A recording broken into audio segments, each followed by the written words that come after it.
বর্তমানে বাংলাদেশে যারা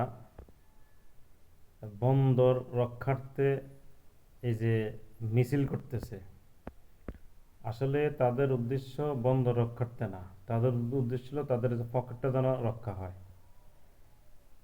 পকেট রক্ষার জন্য তারা মাঠে মধ্যে নামছে। বিদেশিদের হাতে বন্দর দেওয়া মানে বাংলাদেশ উন্নত হওয়া।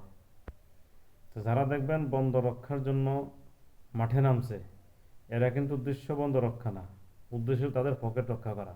কারণ বন্দর যদি বিদেশি হাতে চলে যায়, তাদের দুর্নীতি আর চলবে না, চাঁদাবাজি আর চলবে না।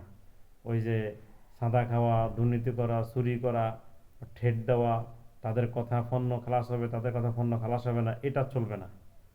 তো এই কারণে বলি যে বন্দর বিদেশিদের হাতে দেওয়া মানেই বাংলাদেশের উন্নয়ন হওয়া। আর বন্দর বাংলাদেশের হাতে রাখা মানে বন্দরকে বন্দরকে ধ্বংস করে দেওয়া। এটা আসলে ডক্টর ইউনূস সাহেবকে ধন্যবাদ জানাই। উনি আসলে ভালো একটা কাজ করছেন। উনি কাজটা অনেক ভালো করছেন, ওনাকে ধন্যবাদ জানাই।